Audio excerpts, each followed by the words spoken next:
Тихо. Да. О, блядь! 2500, ты уверен, что 2500? Возможно. Что-то мне не кажется, что здесь... Вот железо выплескивается. О, да, железо летит. Химики, да?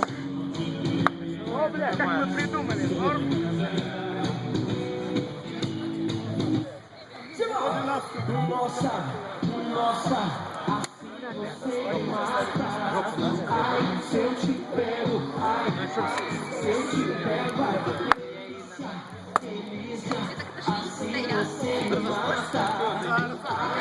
Дрова разожглись, ребят.